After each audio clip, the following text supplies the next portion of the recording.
par les nombreuses caméras de surveillance à Bruxelles, nous nous sommes intéressés au sujet. Souriez, vous êtes filmé. Souriez, vous êtes surveillé. Vous êtes filmé dans les magasins, au feu de signalisation, dans les rues commerçantes, lorsque vous sonnez chez le voisin, à l'entrée des écoles, dans les transports en commun, devant l'ordinateur, etc. Avons-nous le contrôle de ces images? Avons-nous le contrôle de ces données? Nous, un petit groupe de Scarabécois, avons pris la route de Namur avec quelques questions en tête. Quelle est l'utilité réelle des caméras de surveillance? Diminuent-elles concrètement la criminalité? Les caméras de surveillance atténuent-elles vraiment le sentiment d'insécurité? Oui, je trouve que c'est la seule solution possible. En plus, ça a un effet préventif. Et puis, s'il se passe quelque chose, on peut revisionner et éventuellement trouver les auteurs des délits. Donc, je suis pour, franchement. C'est pas vraiment pour la sécurité, c'est juste pour avoir des preuves par après s'il y a des histoires. Ouais, c'est dis-moi tout. quoi, Mais sur le moment même, c'est pas à cause qu'ils vont voir une bagarre sur une caméra que les flics vont intervenir, ça n'a rien à voir, je pense pas. C'est juste pour l'effet par après. Grâce aux caméras de sécurité, on peut retrouver notamment celui qui a été tué il y a quelques années. On a pu voir le film à la TV ou je sais plus où on a pu visionner les agresseurs. Donc ça, c'est une bonne chose quand même. Pensez-vous qu'il y a trop ou pas assez de caméras? Pas assez, bien entendu. Il devrait toujours y en avoir dans chaque dos de tout le monde. Moi, ça me rassure de savoir qu'il y a des caméras et la plupart de mes collègues pensent la même chose. C'est vrai que le jour où on ne sait jamais ce qui peut arriver, une vraie agression, on est blessé, la personne s'enfuit, au moins on a des chances de la retrouver avec ça, quoi. Je trouve ça bien parce que dans un sens, si quelqu'un s'est fait frapper ou quoi au bout d'une rue qui veut porter plainte contre les gens, c'est aller voir sur les caméras qui étaient les personnes et ça permet de les reconnaître. Et ça, c'est pas mal non plus, tu vois. Si les gens ont une cagoule et sont masqués ou à peu près ou un foulard, etc., on ne saura jamais les reconnaître non plus de toute façon. Donc des agressions, il y en aura peut-être toujours malgré tout, de toute façon. Donc, mais n'empêche que pour les personnes plus âgées ou dans les galeries commerçantes, par exemple, c'est peut-être une bonne chose d'en avoir. Je voulais dire, ça dissuade aussi. Peut-être des gens qui auraient des mauvaises intentions s'ils savent qu'il y a des caméras, évidemment, ils vont réfléchir à deux fois avant de faire une agression.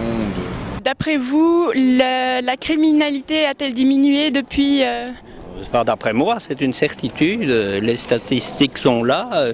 Ça diminue fortement quand on met des caméras de surveillance, presque pour arriver à zéro. Faux. À Londres, une des villes les plus vidéosurveillées au monde, une étude a été faite par Mike Neville, responsable du bureau des images, identification et détection visuelle de Scotland Yard. Cette étude prouve que seuls 3% des vols sur la voie publique à Londres ont été résolus grâce aux images de caméras de surveillance. Nous pouvons donc en déduire que les caméras de surveillance ne remplissent plus leur rôle de prévention. Mais alors, nous nous sommes demandé qu'est-ce qui provoque le sentiment d'insécurité? Je veux dire que le sentiment d'insécurité, pour moi, en ce qui me concerne, ça engage que moi, c'est quand les jeunes sont en bande, plutôt groupés.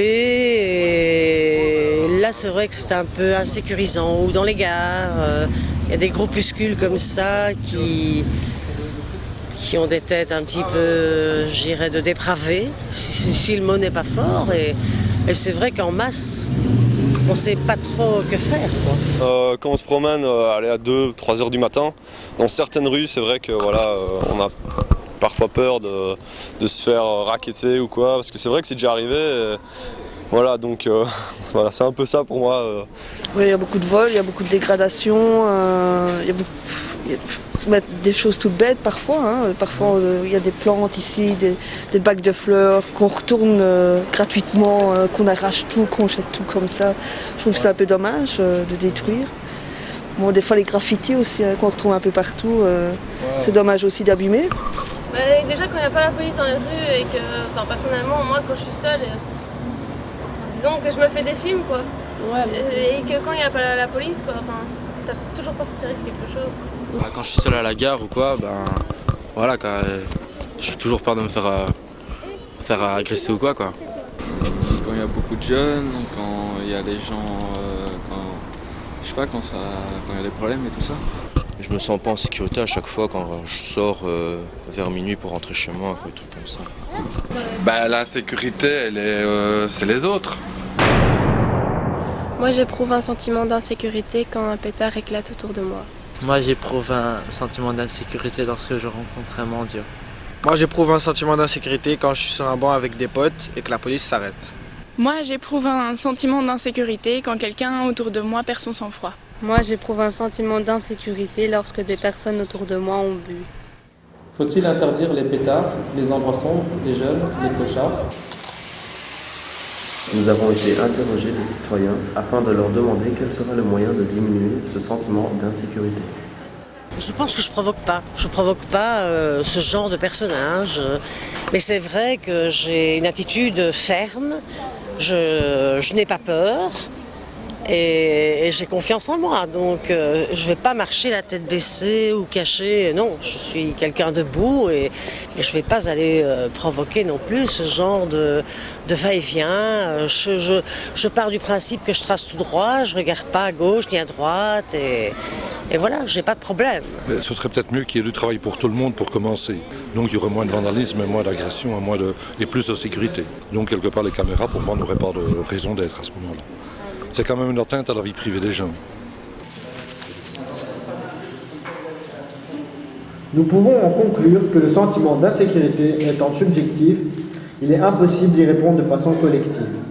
On ne peut pas apaiser les craintes de chacun, qu'elles soient absurdes ou justifiées. De ce fait, les caméras de surveillance sont sans utilité et pourraient même se révéler une atteinte à la vie privée.